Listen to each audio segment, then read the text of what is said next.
Fala galera, professor Gustavo na área. Voltamos hoje para falar de geometria espacial com vocês, terceiro ano do ensino médio. Seguindo o pressuposto dos nossos estudos, vimos anteriormente os corpos redondos, né? E seguimos vendo alguns, vimos a esfera, o cilindro, aprendemos a calcular volume, área lateral, área total.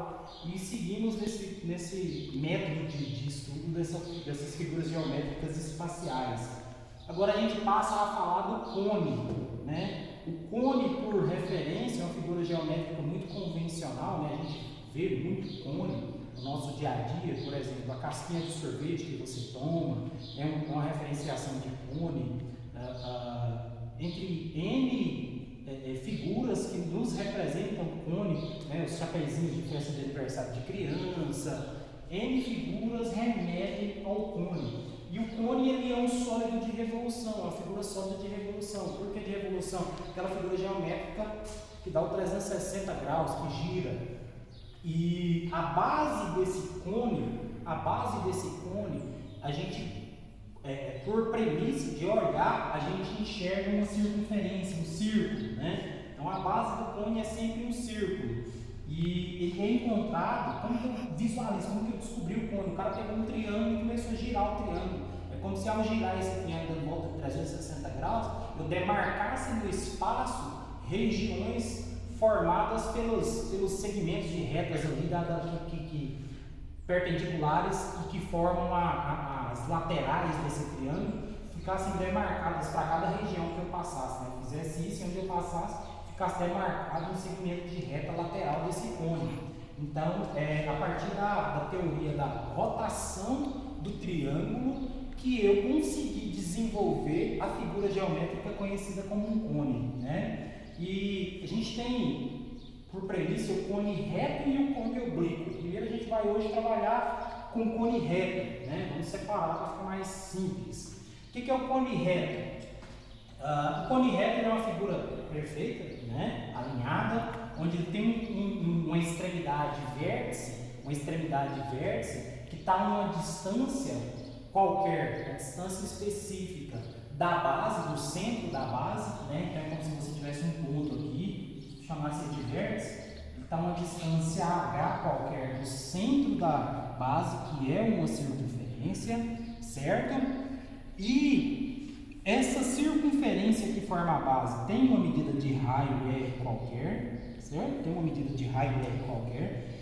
Esse segmento, vamos dizer, imaginário de reta, que parte do vértice, da extremidade do cone, até o centro da base, que é uma circunferência, a gente predetermina como sendo a altura da circunferência, a altura do cone.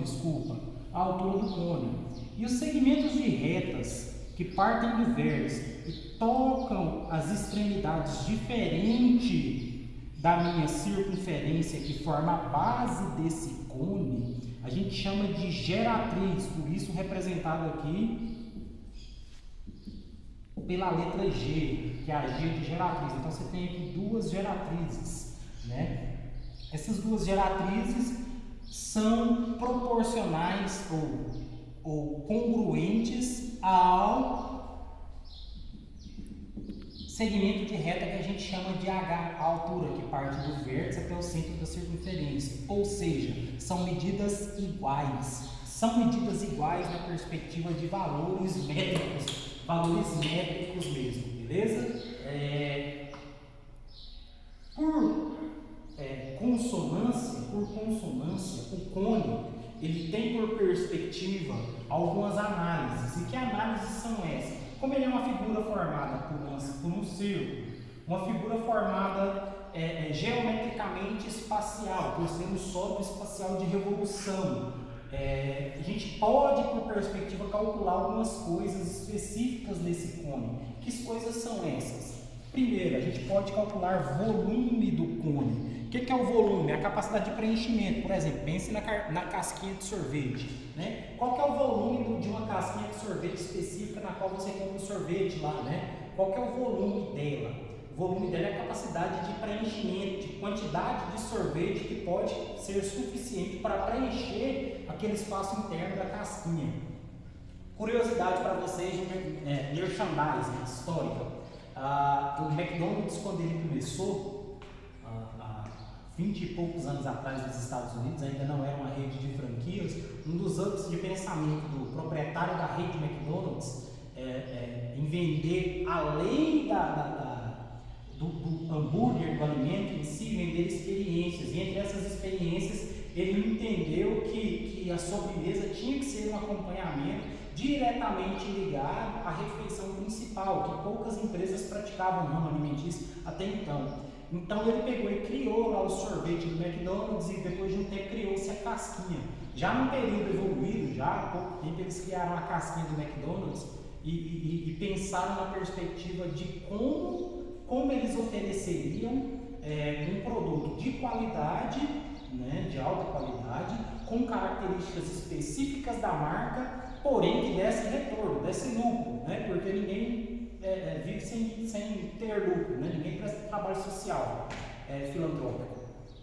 E uma das coisas interessantes que o dono da McDonald's sacou no momento foi que todo mundo serviu sorvete de casquinha, mas ninguém nunca parou para pensar a capacidade de preenchimento de uma casquinha de sorvete, para calcular a quantidade de sorvete que era gasto, para poder prever o custo de produção de sorvete para uma loja específica do McDonald's. O que ele fez? Por incrível que pareça, o proprietário da McDonald's contratou uma equipe de matemáticos para desenvolver o cone perfeito para o McDonald's. Que cone perfeito é esse? Aquele cone perfeito, não sei se vocês já observaram, se você pegar o sorvete do McDonald's feito na maquininha, ele não é bola de sorvete. Por que ele é feito em aspiral?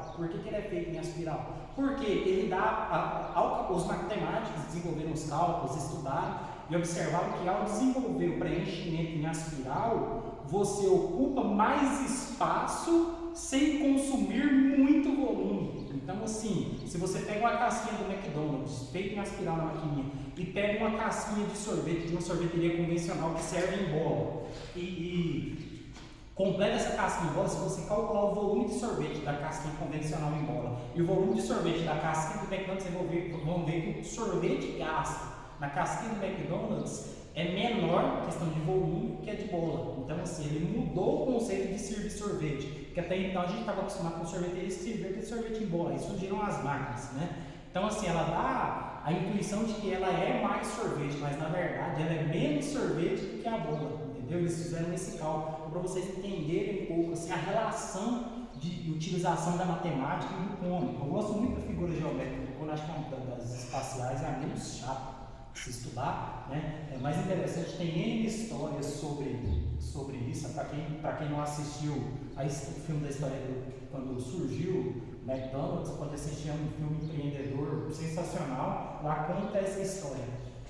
Mas enfim, voltando. Volume do cone é uma das coisas que eu vou calcular, capacidade de preenchimento aqui do cone, né? Com tanto de sorvete que cabe dentro da casquinha. Como que eu calculo o volume do cone? O volume do cone é calculado igual a π vezes o raio ao quadrado vezes a altura dividido por 3. Ou seja, por que πr ao quadrado? Primeiro, πr ao quadrado porque a base desse cara é uma circunferência. Remete-se a isso. Segundo, vezes a altura, porque eu estou tratando de capacidade de preenchimento. Então, do centro da boca, da entrada da minha casquinha de sorvete até a extremidade vértice dela aqui, eu vou ter uma região capaz de ser preenchida. Por isso, vezes a altura. Dividido por 3. Por que é dividido por 3? Nós tratamos de uma figura tridimensional, ou seja, uma figura espacial, certo? Outra coisa que nós calculamos além do volume na figura geométrica, a área da base. Por quê? A base não é um círculo, então a área do círculo πr ao quadrado, beleza? E por fim, outra coisa que nós podemos calcular é o tamanho desse cone em perspectiva de altura desse cone, né? Então a altura desse cone aqui, ó, a altura desse cone refere-se diretamente a esse segmento imaginário de reto que parte internamente do vértice até o centro da circunferência, que é proporcional, congruente ou igual à medida desse segmento que forma a extremidade ou a casca da casquinha do sorvete, né? É a região onde você consegue tocar, vamos dizer assim, na casquinha de sorvete, que é a própria geratriz. Ou seja, se eu disser que a geratriz equivale à altura estou correto, beleza? Então, como que eu calculo a altura do cone? Quando eu olho para esse cara aqui, ó, olha isso. Quando eu olho para esse cara aqui, ó, o que eu tenho aqui? Um triângulo. Triângulo que predetermina para mim uma condição de que eu posso usar uma relação muito conhecida por vocês, que é Pitágoras. Usando Pitágoras com as relações que se tem do cone para achar a altura do cone. Como que eu uso Pitágoras? Geratriz, triângulo retângulo aqui formado, pega uma parte desse triângulo retângulo aqui formado, porque ele é um retângulo, temos um ângulo reto aí. Geratriz, que é o que eu quero encontrar, é ao quadrado, é igual esse cateto H ao quadrado, mais esse cateto, que é o raio da base, ao quadrado. Encontro a geratriz, ou a própria altura da minha circunferência. Basta eu isolar quem eu tiver para calcular, certinho? Então é uma figura muito convencional, geometricamente falando, muito utilizada. Tem várias características que predefinem o cone como uma das figuras tridimensionais mais perfeitas por conta da sua capacidade de complementação geométrica. Quando eu falo complementação geométrica, do ponto de vista, por exemplo, outra curiosidade é que o cone é uma das figuras geométricas mais utilizadas para o desenvolvimento de inteligências artificiais, jogos em TI, porque a capacidade de perfeição em rotação e inserção de ambientes utilizando figuras geométricas do cone, ela é quase perfeita. Então, para quem gosta desse segmento, dessas curiosidades, depois se quiser dar uma pesquisada, né? E é uma figura que a gente tem se tornado recorrente no Enem, né? Cálculo de figura geométrica, espacial, volume, área lateral de um cone ou até de um tronco do cone, que a gente vai ver daqui a pouco, beleza? Mas vamos para um exemplo aqui, dando o primeiro passo. Calcule o volume do cone, cujo raio da base é 3 metros e a geratriz 5 metros. Ele quer o volume. Volume é igual a π r ao quadrado h sobre 3. Volume é igual a π, o r você não tem, certo? Ao quadrado.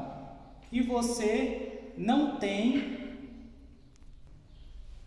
e a própria altura, né? Então, voltando aqui, já vamos colocar direto, ó, e o raio a gente tem, que é o raio da própria base, ele fala aqui, né, 3 metros, na verdade, então a gente tem 3 ao quadrado, vezes h. A altura do cone, voltando aqui, a altura do cone, eu não disse que é proporcional, congruente à própria geratriz? Então, h é igual a g, certo? Por quê? Eu tenho uma relação aqui, ó, pitagórica para achar a altura, né, e a geratriz. Logo, a altura desse cara é igual à própria geratriz, que é o quê? 5, que o exercício me deu. Isso dividido por 3, beleza? Volume, que é igual. Logo, só resolver isso aqui.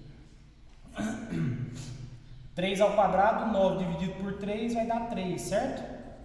Vezes 5. Volume é igual a 15 π, tá em metros? Então, metros, como nós estamos calculando volume, 3 dimensões, metros cúbicos, beleza? Professor, volume vai estar sempre acompanhado da grandeza π. É necessário eu transformar o π em multiplicar? Não. Por que não é necessário você transformar o π em multiplicar? Porque vai ser uma grandeza racional diretamente proporcional. Como assim? O π vai estar sempre acompanhando as medidas de volume das grandezas do cone. Na aula de planificação vocês vão entender essa relação de π, certinho? Mas, no mais, é isso, a aula de hoje de cone. Atenção às demandas que vocês têm que cumprir diariamente. Frequência diária, terceiro ano tem uma atenção com relação ao conteúdo. Não deixem as coisas acumularem, vocês vão ter logo o Enem, está adiado, mas não foi cancelado. Eu estou à disposição de vocês no grupo de WhatsApp para tirar dúvida, façam os exercícios, assistam a videoaula, anotem as dúvidas. Agora com a nova plataforma com o Google Classroom, acessem, baixem a lista, tentem fazer o exercício e lembrem-se de que eu estou acompanhando tanto a frequência de vocês como o acesso de vocês no Classroom, as fotos de vocês exercícios. sempre sendo avaliado. A atenção com as responsabilidades de vocês, né? O terceiro ano está precisando se empenhar mais alguns alunos. Não deixem o negócio acumular, porque depois fica complicado de recuperar, beleza? Qualquer coisa eu estou aí à disposição. Valeu, um abraço.